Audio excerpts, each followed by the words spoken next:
Hello everybody, welcome to plotted papers. आज हम करने वाले हैं मार्च पियर्सी की एक पोम जिसका नाम है ब्रेकिंग आउट।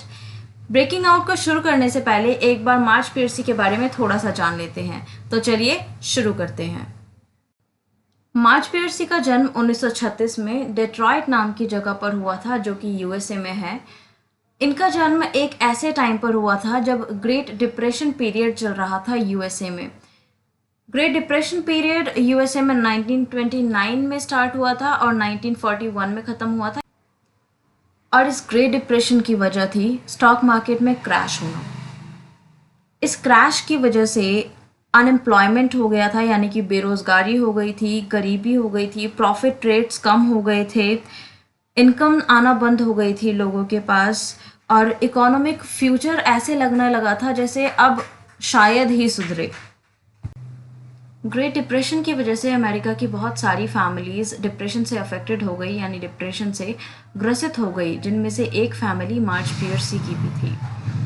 मार्च पियर्सी के पिता कुछ टाइम के लिए आउट ऑफ वर्क हो गए थे, यानी उनके पास कोई काम नहीं था, और बाद में उन्हें एक जॉब मिलती है इंस्टॉलिंग और रिपेयरिंग की, मशीनरी इंस्टॉल और रिपेयर करने की वेस्टिंग हाउस में। इसके बाद 17 साल की उम्र में मार्च पियर्सी यूनिवर्सिटी ऑफ मिशिगन जाती हैं पढ़ाई करने के लिए।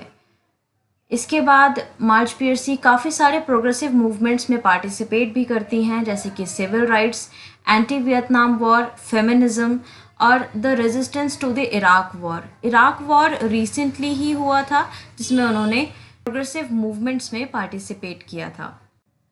तो अब बात कर लेते हैं पोम के बारे में। ब्रेकिंग आउट पोम में फर्स्ट पर्सन नैरेटिव का यूज़ किया गया है। फर्स्ट पर्सन नैरेटिव वो होता है जिसमें एक मेन कैरेक्टर खुद सब कुछ एक्सप्लेन करता है या खुद अपनी बेसिस पर सब कुछ लिखता है। इसके बाद जो ये पोम है, इसमें फ्री वर्ड्स का यूज़ किया गया है। काफ़ी सारे टाइप्स के वर्ड्स होते हैं, जैसे ब्लैंक वर्ड्स भी एक होता है, लेकिन ये फ्री वर्ड्स है। फ्री वर्ड्स में क्या होता है, इसमें कोई भी राइमिंग यूज़ नहीं होती है। राइमिंग क्या होती है? राइमिंग मतलब जिन भी वर्ड्स का एंड का साउंड सेम हो रहा है, जैसे रे, से, बे, हे, कुछ भी, तो ये सब राइमिंग साउंड्स होते हैं। तो इन सब का फ्री वर्ड्स में कोई यूज़ नहीं होता, और ये पोम फ्री वर्ड्स में लिखी गई है। इस पोम में मेटाफर का भी यूज़ हुआ है, मेटाफर हम आगे पढ़ेंगे। इसके बाद इस पोम में सिमिली का वर्ड सिमिली का यूज़ हुआ है। सिमिली, इसे सिमाइल नहीं पढ़ते, इसे सिमिली पढ़ते हैं। किसी भी सेंटेंस में सिमिली को पहचानने का बड़ा ही आसान सा तरीका है। वो ये है कि लाइक या फिर एज अगर आपको किसी भी सेंटेंस में दिख जाता है, जैसे कि white as milk. White as milk का मतलब होता है दूध जैसा सफ़ेद, या फिर नैरो लाइक अ बॉक्स, डब्बे की तरह संकरा। तो जब भी आपको लाइक या फिर एज दिख जाए और उसके साथ किसी भी चीज़ का कंपेयर हो रहा हो, तो ये सिमिली होता है। ये अब हम किसी भी सेंटेंस में पहचान तो लेंगे सिमिली कैसा होता है या कहाँ पर है एग्जैक्टली, लेकिन सिमिली का यूज़ क्यों किया जाता है? सिमिली का यूज़ इसलिए किया जाता है ताकि आप किसी एक चीज़ से दूसरी चीज़ की क्वालिटी को कंपेयर करें। इस पोम में पर्सोनिफिकेशन का भी यूज़ किया गया है। पर्सोनिफिकेशन का मतलब होता है आप किसी भी चीज़ को, चाहे वो नॉन लिविंग ही क्यों ना हो, उसकी फीलिंग के बारे में बात करते हो, उसकी फीलिंग से किसी की भी फीलिंग को कंपेयर करते हो, जो कि सिर्फ एक इंसान फील कर सकता है या कोई लिविंग चीज़ ही फील कर सकती है। इसे पर्सोनिफिकेशन कहा जाता है। ब्रेकिंग आउट एक मॉडर्न पोम है जो कि आपको इंस्पायर करती है और आपको रिबेल करना यानी विद्रोह करना सिखाती है। विद्रोह करना मतलब अगर आपके साथ कुछ गलत हो रहा है तो आप अपनी बात सुनकर सोसाइटी की बात को ना सुनते हुए अपने लिए खुद कदम बढ़ाओ, आवाज़ उठाओ। इसके अलावा ये पोम पहली बार पब्लिश हुई थी हार्बर रिव्यू में, जो कि एक मैगज़ीन है, और इसमें पब्लिश हुई थी 1984 में। ये पोम एक ऑटोबायोग्राफिकल पिक्चर है सफरिंग की, फीलिंग की, रिबेलियन की, एक ऐसी लड़की की जो कि एडोलेसेंट है यानी किशोर अवस्था में है और एक डिप्रेस्ड फैमिली में पैदा हुई है। यहाँ पर इस पॉइंट में हम मार्ज पियर्सी को कंपेयर कर सकते हैं, क्योंकि मार्ज पियर्सी भी एक डिप्रेस्ड फैमिली में ही पैदा हुई थी। तो हो सकता है कि मार्ज पियर्सी ने अपने बारे में ही यहाँ पर काफ़ी सारी चीज़ें डाली हों।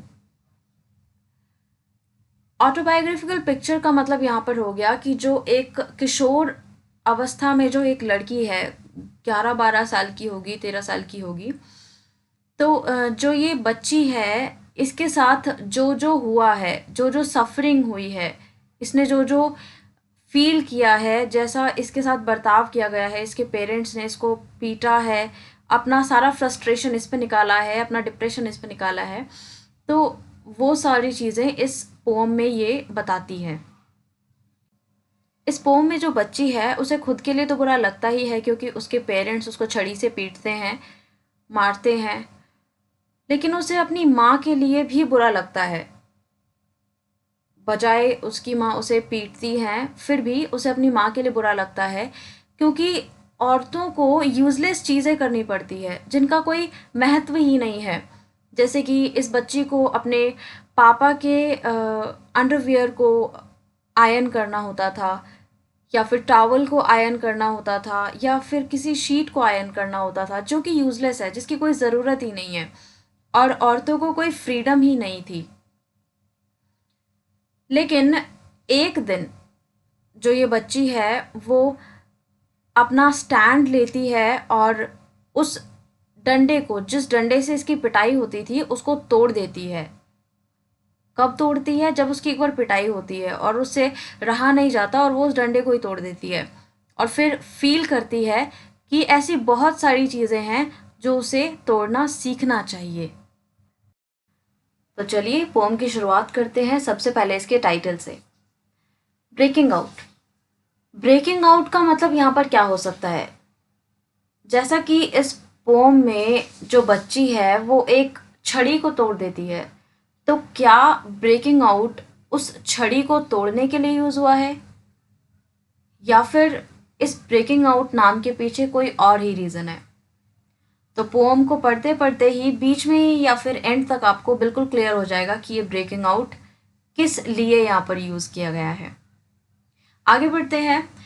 My first political act. यहाँ पर my first political act use किया गया है। क्यों? पोम की शुरुआत ही इतनी एब्रप्ट। जैसा कि हमने अभी तक जाना कि एक छोटी बच्ची की इस पोम में बात हो रही है, और छोटे बच्चे तो पॉलिटिक्स ज्वाइन नहीं करते हैं, तो पॉलिटिकल एक्ट का यहाँ क्या मतलब हो सकता है? यहाँ पर पॉलिटिकल एक्ट का मतलब ये है, जो उस लड़की ने अपने लिए स्टैंड लिया, जो उसके साथ हो रहा था उसके खिलाफ उसने अपना कदम बढ़ाया और उस छड़ी को तोड़ा जिससे उसकी पिटाई हो रही थी। आगे बढ़ते हैं। तो I am seeing to doors that usually stood open leaning together like gossips making a closet of their corner। यहाँ पर अगर आप टिपिकली लाइंस को समझने की कोशिश करें तो ऐसे तो कुछ और ही मतलब निकल जाएगा, लेकिन इसका मतलब यहाँ पर क्या है? I am seeing to doors that usually stood open, इसका मतलब है कि मैं दो दरवाज़ों को देख रही हूँ जो पहले खुले रहते थे और अब एक दूसरे की तरफ झुके हुए हैं, ऐसे झुके हैं जैसे गप्पे लड़ा रहे हों, और देखने में ऐसा लग रहा है जैसे कि एक कॉर्नर का क्लोजेट हो। लेकिन यहाँ पर जो टू डोर्स यूज़ किया गया है ये मेटाफर है। वीडियो में स्टार्टिंग में ही मैंने कहा था कि हम मेटाफर को डिस्कस करेंगे। मेटाफर का मतलब होता है जब आप किसी भी चीज़ को सिंबलाइज कर रहे हो। सिंबलाइज मतलब जैसे यहाँ पर टू डोर्स का यूज़ किया गया है। टू डोर्स का यूज़ किया गया है किसी और चीज़ को बताने के लिए। टू डोर्स का यूज़ यहाँ पर हुआ है दो रास्तों को बताने के लिए जो इस बच्ची के पास हैं। जिन दो रास्तों को वो, जिनमें से किसी एक रास्तों को चुन सकती है। दो रास्ते इसके पास है जिनमें से किसी एक को चुन सकती है। तो आप वेज के लिए डोर्स का यूज़ कर रहे हो, यानी इसको इससे डिनोट कर रहे हो, सिंबलाइज कर रहे हो। ये मेटाफर होता है। अब अगर बात कर लें लाइंस को समझने की, तो यहाँ पर दो डोर्स के खुले होने की बात हो रही है। यानी जो ये बच्ची है इसके पास दो ऑप्शंस हैं, दो रास्ते हैं। क्या? एक तो कि या तो वो पहले वाला ही चुन ले, पहले वाला मतलब जो अभी तक इसके साथ होता आया है वही होने दे। और दूसरा रास्ता ये है कि अपना स्टैंड ले और जो गलत है उसे ना माने, रिबेल करे। अगले स्टैंजा में लाइन्स हैं, A mangle stood there for ironing what I never thought needed it, sheets, towels, my father's underwear. Mangle एक मशीन होती है, जैसे आपकी स्क्रीन पर कॉर्नर में शो हो रही होगी। इसमें दो रोलर्स होते हैं जो कि हीट किए हुए होते हैं और इनके बीच में से डैम्प क्लोथ को निकाला जाता है। डैम्प क्लोथ का मतलब हो गया एक गीला सूखा सा कपड़ा जिसे धोकर निचोड़ दिया गया हो, जिसमें हल्का फुल्का पानी बचा हो। तो उसको इसमें उस कपड़े को इसमें डाला जाता है जिससे कि वो कपड़ा आयन हो जाए, प्रेस हो जाए, इस्त्री हो जाए। सेकेंड स्टैंजा से बच्ची अपने बारे में बताना शुरू करती है कि एक मैंगल था और जिससे आयन किया जाता था कपड़ों को, और ऐसी ऐसी चीज़ें उससे आयन कराई गई थी जो उसने सोचा भी नहीं था कि कभी आयन करने के लिए ज़रूरी थी, जैसे कि शीट्स, टॉवल्स और उनके पापा का अंडरवियर। यहाँ पर इस बात का स्पेसिफिकली मेंशन करने का ये रीज़न है कि जो बच्ची है वो यही बताना चाहती है कि जो वुमेन को ट्रीट किया गया था, वुमेन को हमेशा यूज़लेस कामों के लिए ट्रीट किया गया था, उनसे यूज़लेस काम कराए जाते थे, जैसे कि ये काम भी एक यूज़लेस था। जो बच्ची की माँ है वो अपना सारा का सारा काम घर का संभालती थी। इसके अलावा फैक्ट्री से जो राख गिर जाती थी वो पूरे दिन पोंछती रहती थी, लगी रहती थी। लेकिन जब कुछ काम ना बचा तो इस बच्ची से भी वो काम कराए गए जो कि यूज़लेस थे। वुमेन की फ्रीडम की कोई वैल्यू नहीं थी, ना उनकी कोई चॉइस की वैल्यू थी। बस ये चीज़ें सेकंड स्टैंजा में बताई गई है। अभी तक की वीडियो में आप सभी को इतना तो पता चल ही गया होगा कि मेटाफर, सिमिली और पर्सोनिफिकेशन क्या होता है। अब इसी का एक छोटा सा क्विक टेस्ट ले लेते हैं, साथ ही साथ बीच में ही मैं 3 क्वेश्चंस करूंगी और आपको तीनों क्वेश्चंस के आंसर करने हैं। पहला क्वेश्चन, इस स्टैंजा के अंदर पर्सोनिफिकेशन किस चीज़ के लिए यूज़ किया गया है? सेकंड क्वेश्चन, इस स्टैंजा में मेटाफर का एग्जाम्पल कौन सा है? तीसरा क्वेश्चन, इस स्टैंजा में सिमिली कहाँ पर यूज़ किया गया है? आई रिपीट, इस स्टैंजा में पर्सोनिफिकेशन किस चीज़ का किया गया है? सेकंड क्वेश्चन, मेटाफर कहाँ पर यूज़ किया गया है या फिर मेटाफर का एग्जाम्पल क्या है? तीसरा, सिमिली का यूज़ कहाँ पर किया गया है?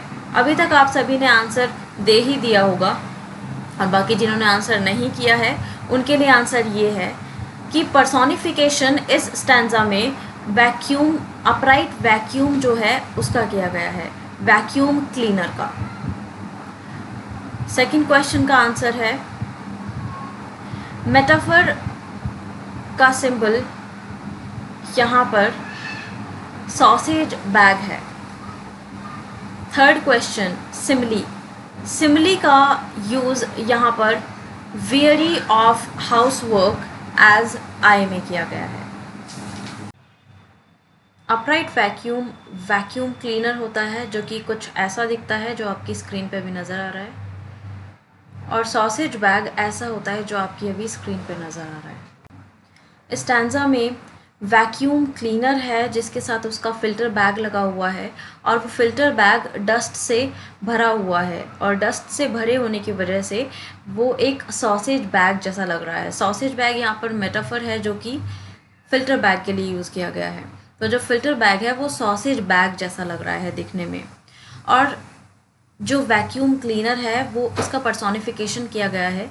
तो आगे बताते हैं पोएट कि जब इस वैक्यूम क्लीनर को साफ़ किया जाता है तो इसमें से जब डस्ट निकल जाती है तो वैक्यूम क्लीनर एक चैन की सांस लेता है, जैसे कि वो भी घर का काम करते करते थक गया हो। जैसे कि इस पोम में बच्ची घर का काम करते हुए थक गई है और बच्ची अपने लिए स्टैंड लेती है और डिसाइड करती है कि वो अब कभी भी डस्टिंग या स्वीपिंग का काम नहीं करेगी। स्टैंजा में आफ्टर आई लेफ्ट होम बच्चे के घर से स्कूल के लिए निकलने के लिए है। इसके बाद है कि who hated to see my mother removing daily the sludge the air lay down like a snail's track. इनके घर के आसपास जो फैक्ट्रीज थी उनसे गंदगी आकर इनके घर के सामने हवा के थ्रू आ जाती थी और गंदगी जमा हो जाती थी, जिसकी जो कि रोज़ होता था, डेली होता था। और जब बच्ची घर से निकलती थी स्कूल के लिए तो उसकी जो माँ है वो सारा का सारा साफ़ करती थी, रोज़ वही सेम काम रिपीट करती थी और यही बात इसको बिल्कुल भी पसंद नहीं आती थी।